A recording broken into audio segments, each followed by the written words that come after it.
My dad and stepmom changed the locks on my inherited house after 9 years of free housing, after they tried to force me to give my room to some random woman's made-up custody battle. These delusional freeloaders locked out the property owner. Police had to drag them out. Hey everyone! Before we jump into today's video, I need your help.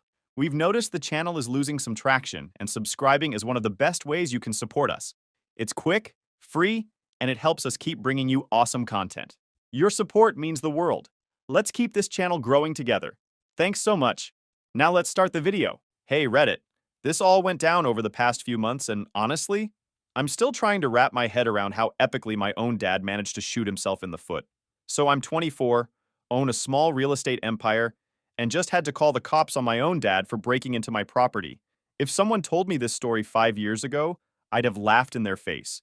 But here we are, and I'm not even mad anymore. I'm impressed by the sheer audacity. When I was 15, my mom passed and my dad wasted no time marrying this overbearing woman Carmen, 47 female, who tried way too hard to replace my mom. After 3 months of her throwing away my mom's stuff and redecorating my room without permission, I moved in with my grandpa Rex. He was my dad's dad, retired judge, had this massive house with like 5 bedrooms. Dude said yes immediately. Best decision I ever made, he was cool. Gave me space but was always there when I wanted to talk. He taught me about money, how to manage property, legal stuff. Turns out those lessons would save my ass later. When Grandpa died suddenly when I was 17, he left me everything.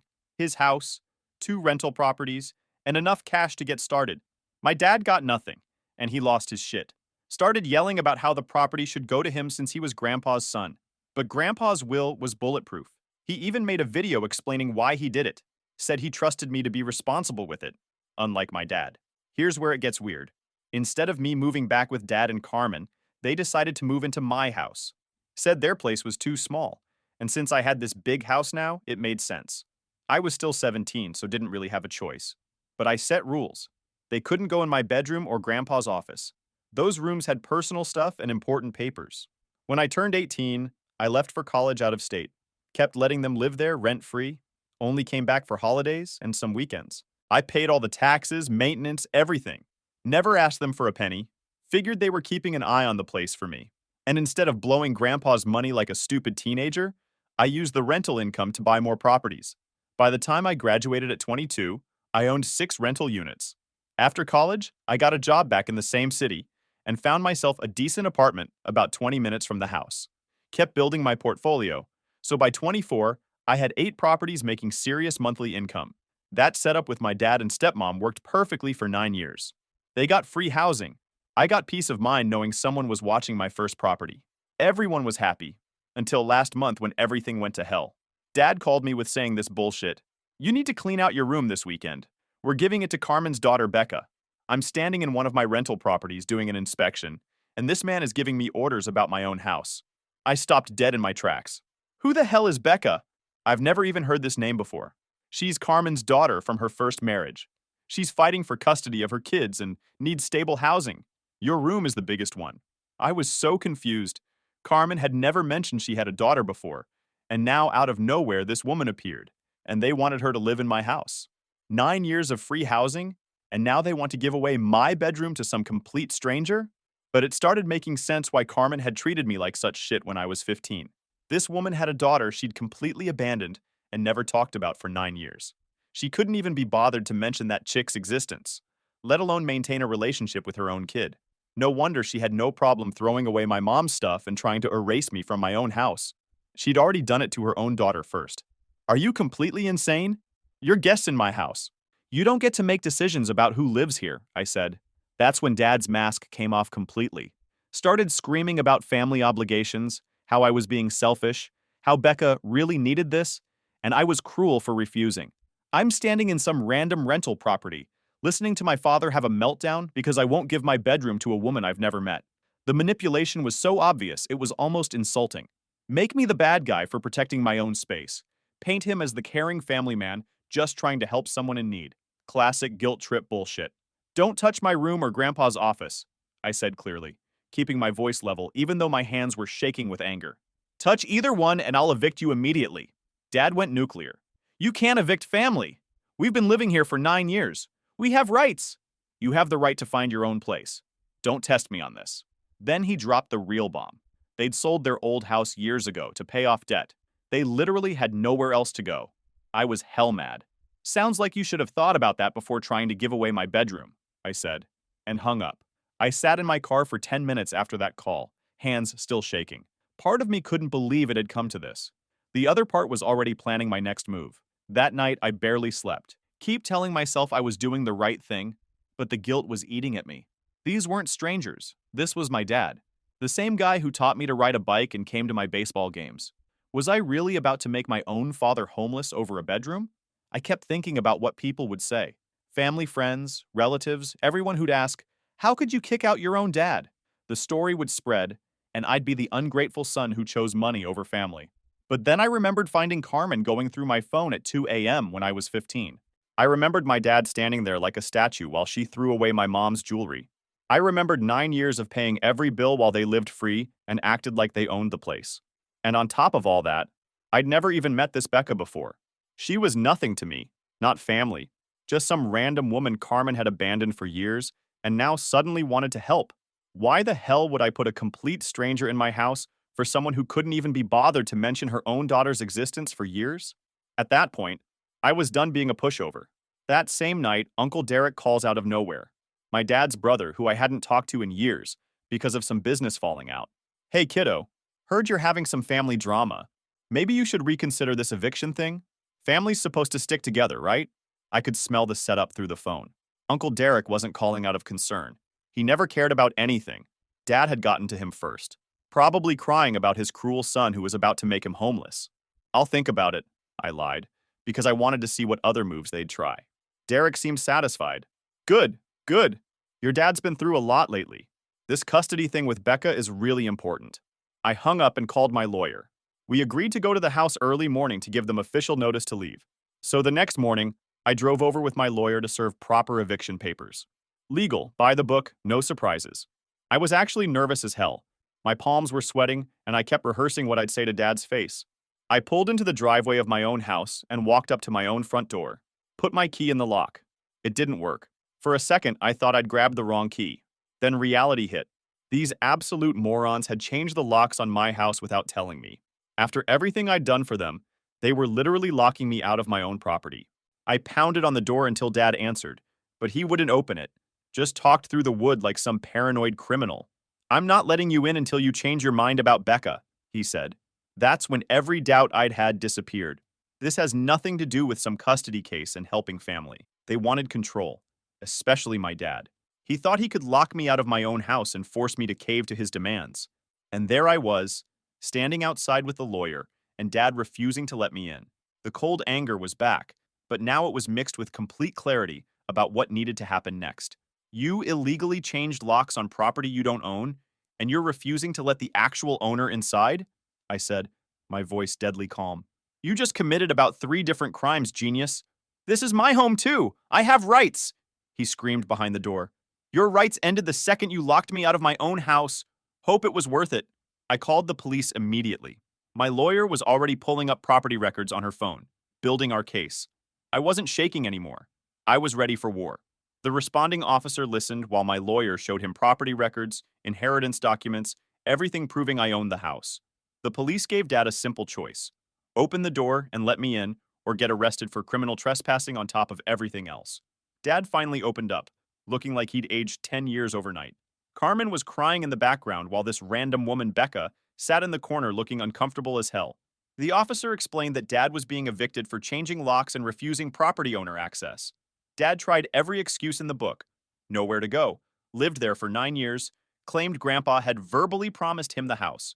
"Do you have any documentation of this verbal promise?" the officer asked. Dead silence. I almost felt bad watching Dad realize how weak his position was. "Any written agreement about your tenancy here?" More silence. "Any proof you've been paying rent or contributing to property ownership?" Dad was scrambling. "I've been maintaining the property. I fixed the back door last year." "With your own money or money provided by the property owner?" The truth came out. I'd been paying for every repair, every improvement, every single expense for 9 years. Dad had been living completely free while I built a property empire around him. Watching Dad try to explain the situation was pathetic. He kept insisting he had rights as a long-term resident, that this was family business that didn't need police involvement. The officer just stared at him like he was speaking gibberish. "Who changed the locks?" the cop asked. Dad claimed he didn't remember the company name. Obvious bullshit. I could see him calculating whether admitting it would make things worse. The officer made some calls and tracked down the locksmith within an hour. This sketchy operation had done the work without verifying ownership or getting proper documentation. When the locksmith found out he'd been hired to lock out the actual property owner, you could hear him panicking about his license over the phone. I pressed charges against both my dad and the locksmith. Dad for illegal tampering and preventing property owner access. Locksmith for failure to verify ownership. The officer was writing up the reports while I stood there watching my relationship with my father officially end. Part of me felt sick about it, but I also felt relieved that the games were finally over. While Dad and Carmen were packing their stuff, I got a closer look at this Becca character. Mid-30s, nervous energy, kept checking her phone like she was expecting bad news. Nothing about her screamed, "Mother fighting for custody." I decided to test the story directly. "So what's the timeline on getting your kids back?" I asked her. She looked at Carmen, then back at me. "It's complicated. The court process takes time. Red flag number 1, vague answers when a real mother would have specific dates, court schedules, detailed timelines burned into her memory." I kept pushing, "How many kids?" I asked another glance at Carmen. "Just one. A daughter." "How old?" Long pause. She's 8 now." The whole interaction felt wrong. A mother fighting for custody would be talking nonstop about her kid, showing pictures, explaining the legal situation. This woman was giving me bare minimum answers like she was making it up on the spot. Then Carmen stopped packing her stuff and snapped. "Oh, give me a break," she barked, stepping between us like she owned the place. "You're really going to interrogate her like she's on trial? After everything we've been through?" She pointed right at me, voice rising. "You're disgusting. Selfish little brat with a bank account. Your mother would roll in her grave if she saw what you've become. Hoarding rooms and money while your father's on the street and stepsister fighting for her kid? You think this house makes you powerful? It just makes you heartless." I didn't respond, but she kept going, louder now. "You didn't build this. Rex did. Your precious grandpa. And you're too cowardly to admit that without him, you'd be nothing. Just a spoiled kid playing landlord." Before I could even open my mouth, the cop near the door raised his hand. "Ma'am," he said firmly, "that's enough. This isn't your house, and you're one more outburst away from being removed for obstruction. I suggest you stop talking." Carmen clamped her mouth shut, but the look she gave me could have melted steel. I didn't flinch. I made a mental note to dig into Becca's story later, because nothing added up. Right now, though, the only goal was getting them out for good. That first night after they moved out, I walked through my house in complete silence. 9 years of having other people living there, and suddenly it was just mine again. Should have felt good, but instead I felt this hollow emptiness. I went into my room and found they'd already started moving my stuff out. My clothes were in garbage bags. My desk had been moved to make room for a bed they'd ordered for Becca. They'd been so confident I'd cave to their demands that they'd already started giving away my space. And just like that, any doubt I had at that moment disappeared completely. These people had been planning to steamroll me regardless of what I said. The lock change was just step 1 of a calculated plan to take over my house entirely.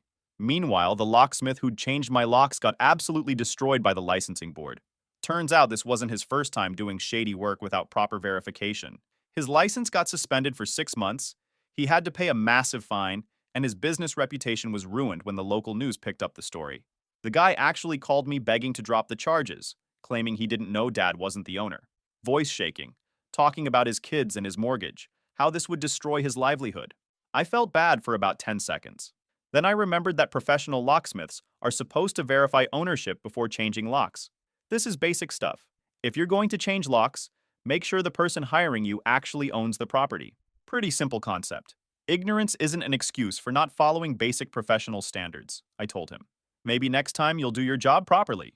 The harsh reality was that his sloppy work had enabled my father to lock me out of my own house. If I let it slide, what message did that send to other contractors who might cut corners in the future? Dad got charged with criminal mischief for the lock situation plus trespassing for refusing to let me access my own property. During his court appearance, he showed zero remorse and kept insisting he had rights to his son's property. The judge was not having it. "Mr. Johnson, you illegally locked your son out of his own property, then broke into another property he owned. Your son didn't steal anything. He inherited property legally, and you committed crimes trying to take it." Dad actually stood up during sentencing and gave this whole speech about ungrateful children and family loyalty. He claimed I was stealing his inheritance and turning my back on family by enforcing property rights. Watching him make that speech was one of the most uncomfortable moments of my life. The man who raised me was standing in court blaming me for his own criminal behavior. Part of me wanted to stand up and say, "Dad, just stop talking. You're making it worse." But I stayed quiet.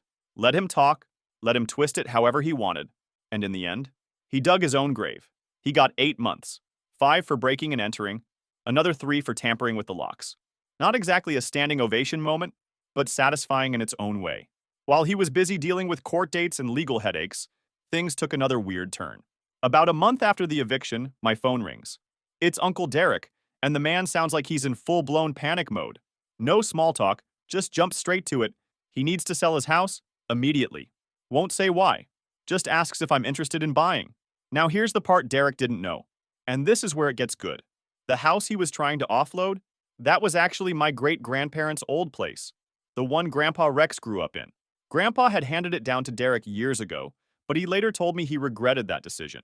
Said Derek let it fall apart. Didn't take care of it like he should have. Grandpa even told me that if I ever got the chance to get it back, I should take it. Said it belonged with someone who'd actually respect the family history. And Derek? He had no idea who he was calling. In his mind, I was still just that college kid who lucked out with one inheritance. He didn't know I'd built a real estate empire while he wasn't paying attention. I offered him 40% of market value, knowing he was desperate. He said it was too low, but I could hear the panic in his voice. Same offer, but all cash, close next week, and I'll cover all legal fees and moving costs, I countered. The desperation won. Deal. I mean, business is business. If Derek was desperate enough to sell that fast, that was his problem to solve.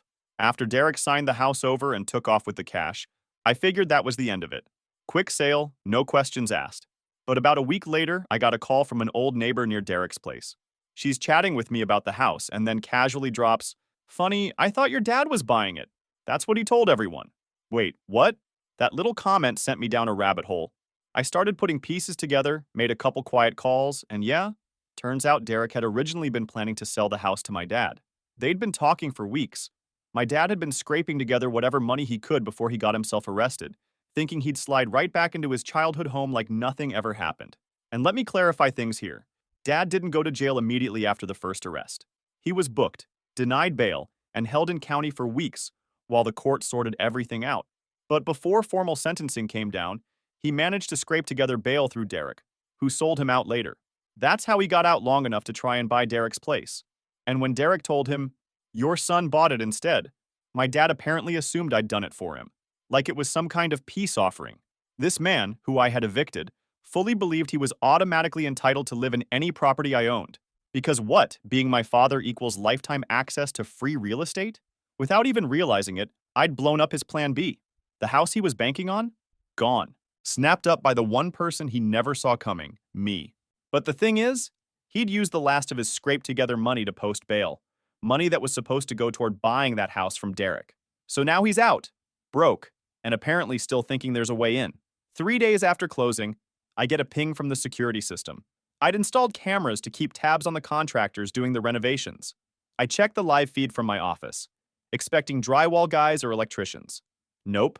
I'm watching my 55-year-old father full-on crawling through a broken window like a bargain bin cat burglar.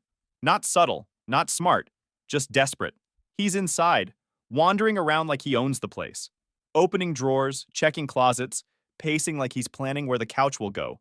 Meanwhile, I'm sitting there watching it unfold on my phone, wondering if I should be angry or just impressed at the sheer delusion.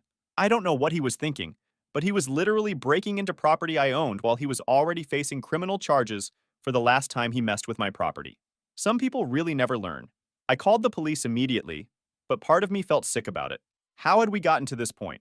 When the cops found Dad inside and he tried to explain that this is my family's house and my son bought it for me, I could see them trying not to laugh. The officers asked for documentation proving he lived there or had permission to be there. Dad had nothing. No job, no money, no plan. And when the cops told him the house he just broke into was legally mine, you could practically hear his brain rebooting in real time. He froze. Just stood there, like someone had yanked the cord out of his mental wall socket. This wasn't some misunderstanding. He'd already pulled the illegal lock change stunt a couple months earlier. So when they booked him this time, the judge took one look at the file and said, nope, no bail. 2 stunts in 2 months? That was enough for the court to decide he was either too reckless to be trusted or just straight up dangerous.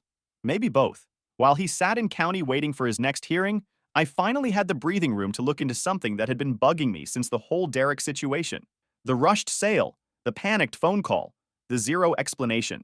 It didn't sit right, so I started digging, made a few quiet calls, reached out to people who ran in Derek's orbit, old business contacts, mutual acquaintances from the local investor scene.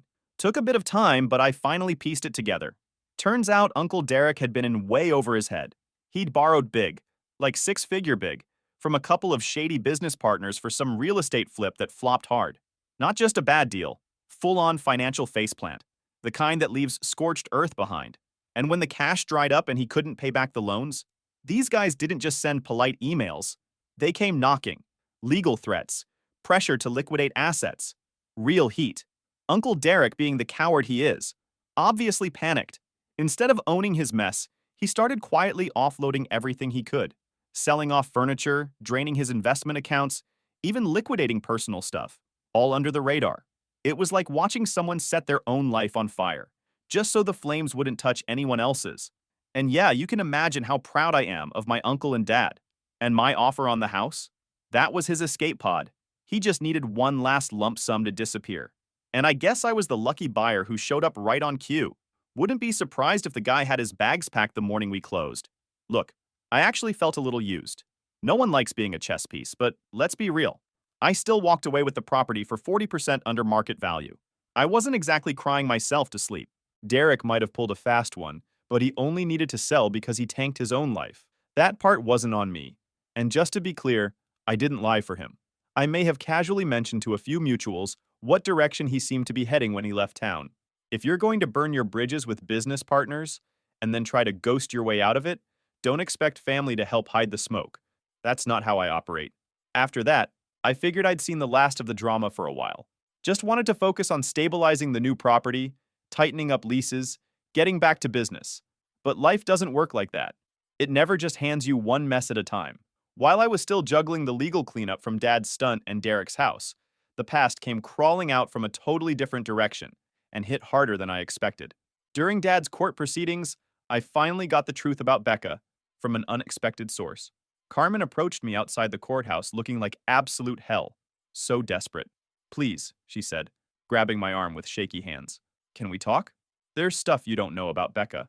We sat in my car while Carmen fell apart completely. Turns out the whole custody battle story was complete fiction. Becca didn't have any kids to fight for. She'd lost custody of her one daughter years ago for neglect and substance abuse issues. The court case wasn't about getting custody back.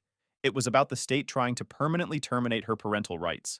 Becca was fighting to keep even supervised visitation, not to get her daughter back. Carmen had made up the entire sob story to manipulate me into giving Becca free housing. They figured if I thought some poor mother was fighting to reunite with her children, I'd be more likely to help out. Classic emotional manipulation using fake kids as props. The betrayal cut deep. Not just that they'd lied, but that they'd used the idea of a mother losing her children to manipulate me. That's some sociopathic level scheming right there. Why didn't you just tell me the truth? I asked Carmen. Maybe I would have helped if you'd been honest. Carmen just stared at her hands. Would you have? Really? Honestly? Probably not. But at least I would have respected them for being straight with me instead of playing games. Carmen begged me to let them move into one of my rental properties once Dad gets out of jail. She promised they'd pay rent this time, be model tenants, and never cause problems again. I told her all my units had paying tenants with signed leases, which was a lie. She asked if I could help them financially with a deposit somewhere else. I walked away without saying another word. Word of Dad's legal troubles spread through the family like wildfire. Suddenly, I'm getting calls from relatives I barely knew, all with strong opinions about how I'd destroyed the family and abandoned my father in his time of need. And there's Aunt Susan, who I hadn't talked to since I was 12, called to lecture me about forgiveness and Christian values. Family forgives, honey. This is what Satan wants. Families torn apart by pride and money. Uncle Mike, Dad's cousin, wanted to know if I was really going to let family end up homeless over some silly property dispute. Like 9 years of free housing was just a silly misunderstanding. Every single conversation followed the same script. I was the bad guy for enforcing boundaries. Dad was the victim of circumstances, and I should fix everything by giving him money or housing. The manipulation was so obvious it was insulting. Not one of these people offered to help Dad themselves. Not one opened their own homes or checkbooks. They just wanted me to sacrifice my property and income to solve a problem Dad had created. Why don't you let him stay with you? I asked Uncle Mike. Well, we don't have the space. I see. So I should house him for free, but you can't because you don't have space. Got it. Dad was released from jail last week. Carmen called to tell me. Said Dad wanted to meet to clear the air and start over. I declined. She asked again if I could help them financially. Told her 9 years of free housing was all the help they were getting from me. Good thing I didn't wait around. After Carmen called, I filed a restraining order. And it turned out to be the smartest move I made because 2 days after his release, he showed up at my workplace. He stormed into the reception area, screaming about ungrateful children and stolen inheritance, demanding to talk to me man to man. My assistant was terrified, clients were staring, and security was scrambling to respond. Where is he? Where's my son? I raised him better than this. Dad was completely unhinged, waving his arms around and pointing at random people like they were conspirators. Security called the police while Dad continued his meltdown. He was yelling about how I'd stolen his home and destroyed his life when the cops arrived to arrest him for violating the restraining order. Watching my father get handcuffed in my office lobby was one of the most humiliating experiences of my life. Everyone was staring. My phone was ringing with panicked calls from employees, and I had to explain to confused clients why my own dad was being arrested. The restraining order now keeps him 500 feet away from me, all my properties, and my workplace. He's also prohibited from contacting any of my tenants or business associates. I changed my phone number and gave all my tenants his photo with strict instructions not to let him near any of my buildings. I also created an LLC for all my real estate holdings. Extra legal protection in case Dad tries any future schemes. Some nights I lie awake thinking about everything that's happened. The rational part of my brain knows I did the right thing. Protected my property, enforced reasonable boundaries, held people accountable for their actions. And the hardest part is explaining it to people. When someone asks about my family and I say my dad's in jail for breaking into my property, the looks I get are brutal, like I'm some heartless monster who destroyed his own father over money. But then I remember finding my stuff in garbage bags, ready to be thrown out so some stranger could have my room. I remember 9 years of paying every bill while they acted like they owned the place. I remember being locked out of my own house because I wouldn't cave to their demands. The guilt fades pretty quick when I focus on the facts instead of the emotions. While Dad was dealing with legal consequences, I closed on my 9th property last month, a duplex in an up-and-coming neighborhood that should double in value over the next 5 years. Every month when I collect rent and review my portfolio, I think about how different things could have been. If I'd given in to Dad's demands, where would I be now? Probably fighting for space in my own house while supporting 3 adults who contributed nothing.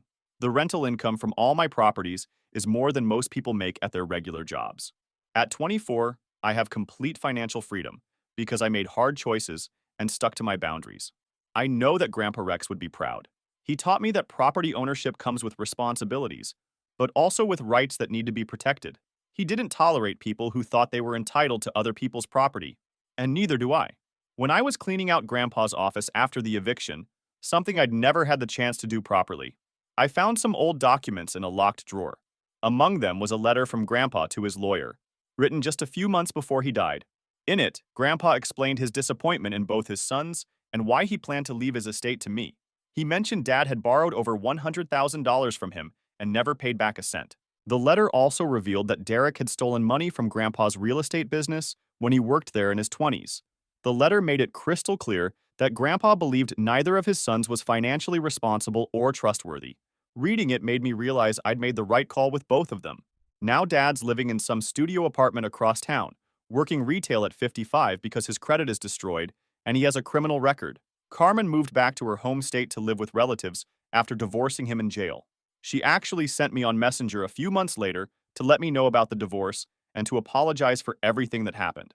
I blocked her number halfway through the conversation. I don't want anything to do with that part of my life anymore. Becca disappeared completely once the free housing dried up. My real estate empire keeps growing. I'm looking at 2 more properties next month, both with strong rental potential in neighborhoods that are starting to turn around. Derek tried reaching out on social media last month, probably looking for a place to crash now that his creditors have tracked him down. I blocked him before he could even finish typing his sob story. 9 years of free housing wasn't enough. Paying every bill, every repair, every tax wasn't enough. They wanted to give away my personal space to a woman who was lying about a custody battle, then tried to lock me out when I refused. Every boundary I enforced, every legal document I filed, every hard choice I made, it was all worth it to get where I am now. Complete independence, financial security, and the peace of mind that comes from knowing nobody can manipulate me into giving away what I've earned. The friends who called me heartless, they're still working paycheck to paycheck while I'm building generational wealth. Even some of my closest friends said I should forgive and forget, but none of them offered to house dad themselves. This holiday season, me and my girlfriend are hosting Thanksgiving at my house. We invited a few close friends who actually supported me through this mess. First holiday in years I'm actually looking forward to. No drama, no unreasonable demands, no unwelcome guests. Just people who respect and care about each other. Guess which one just bought his 9th rental property, and which one is working retail with a criminal record. Basically, don't mess with people's boundaries. Don't lie about custody cases for sympathy. Don't illegally change locks on property you don't own. And definitely don't assume family relationships give you the right to walk all over someone who's been supporting you for years. Game over. I won.